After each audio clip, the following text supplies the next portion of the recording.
T'as déjà eu honte d'être chrétien? Pas parce que tu crois pas, mais parce que t'as pas envie d'être étiqueté, rejeté, humilié. En classe, au boulot, au déjeuner avec les collègues, tu sens que parler de Dieu, c'est mal vu. Alors tu te tais. Tu souris. Tu caches ton feu. Et pourtant, Jésus a dit, « Celui qui aura honte de moi devant les hommes, moi aussi j'aurai honte de lui devant mon Père. » Marc 8, 38. C'est violent, non? Mais c'est la vérité. On veut pas d'histoire. On veut pas perdre des amis. On veut pas passer pour les religieux relous.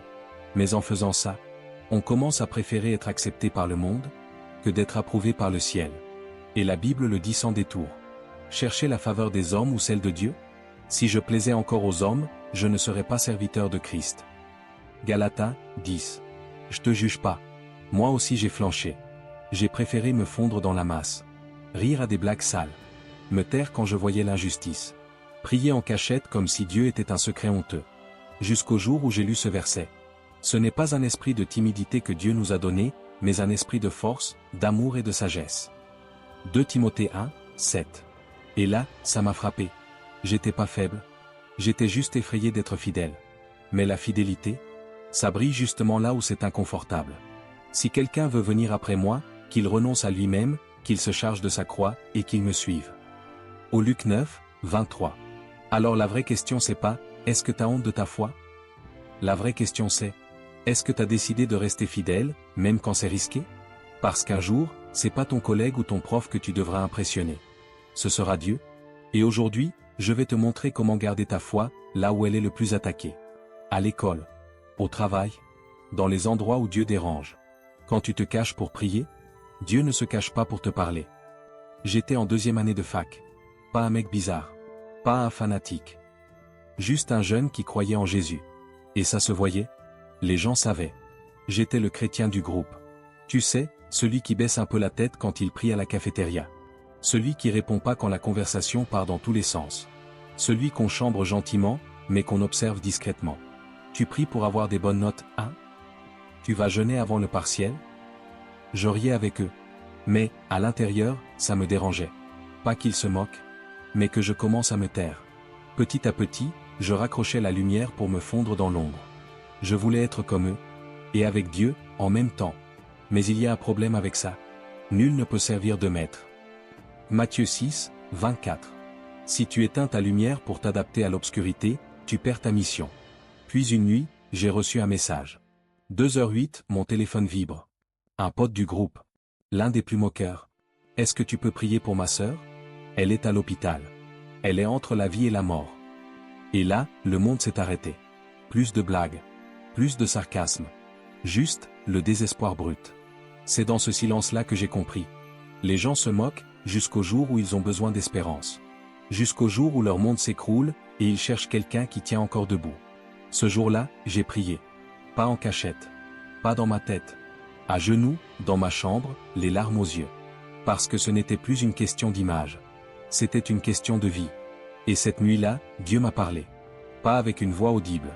Mais avec une certitude profonde. Si tu te caches dans les jours calmes, tu ne seras jamais prêt pour les jours de tempête. Et ce verset m'est revenu en plein cœur. Car ce n'est pas un esprit de timidité que Dieu nous a donné, mais un esprit de force, d'amour et de sagesse.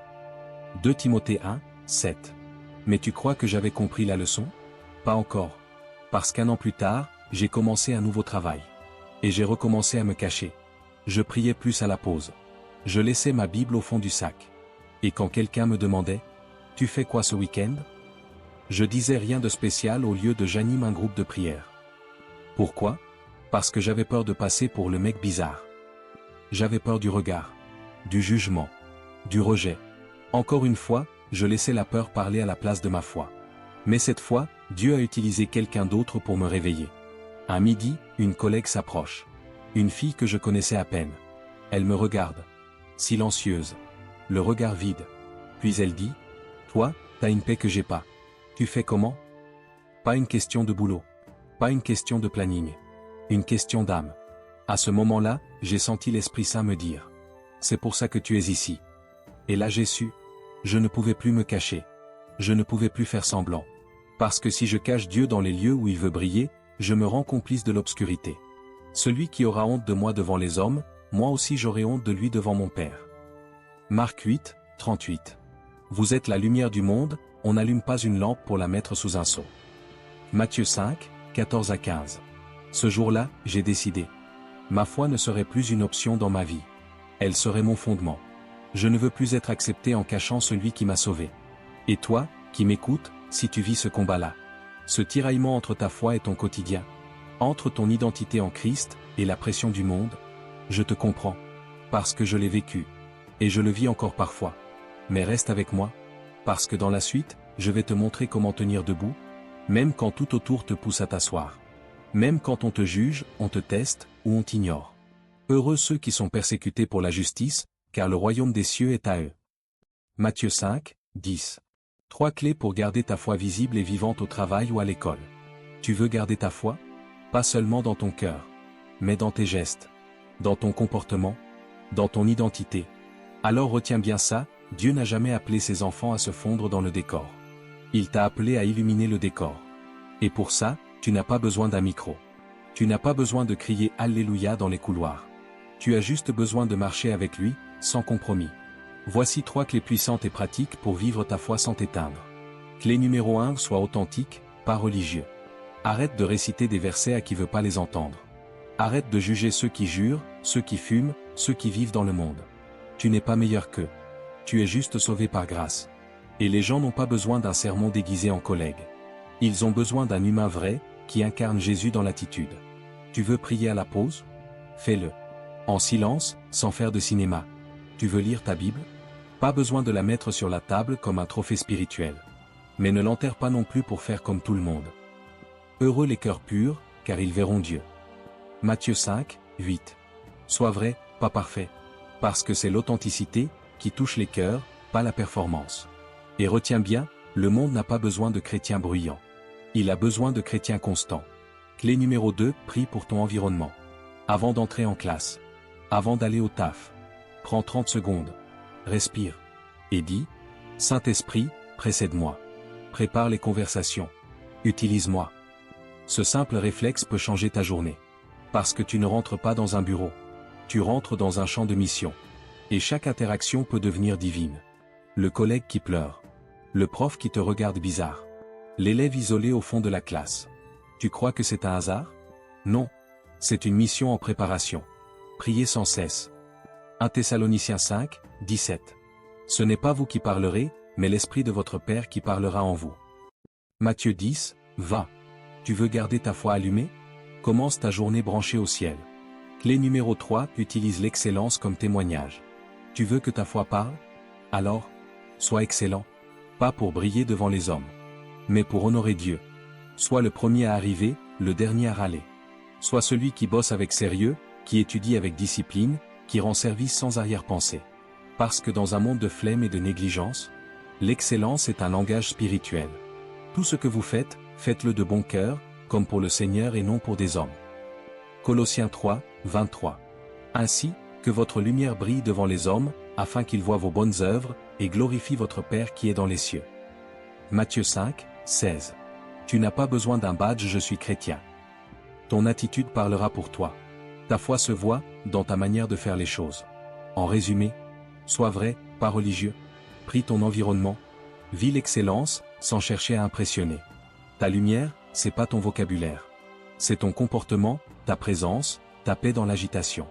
Et crois-moi, même si tu ne t'en rends pas compte, quelqu'un te regarde. Quelqu'un t'écoute.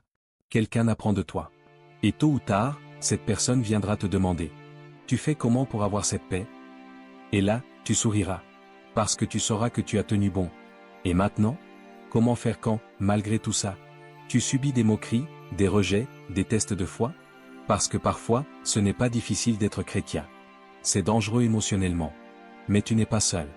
Je te montre ça dans la suite, et je te promets, ça va te fortifier. Tu sais ce que le monde te dira? Choisis. Choisis entre ta foi et ta réussite. Entre Dieu et ton ambition. Entre être aimé ou être étiqueté comme le chrétien bizarre. Mais moi je te dis aujourd'hui, tu n'as pas à choisir. Tu peux être chrétien et t'es stratège.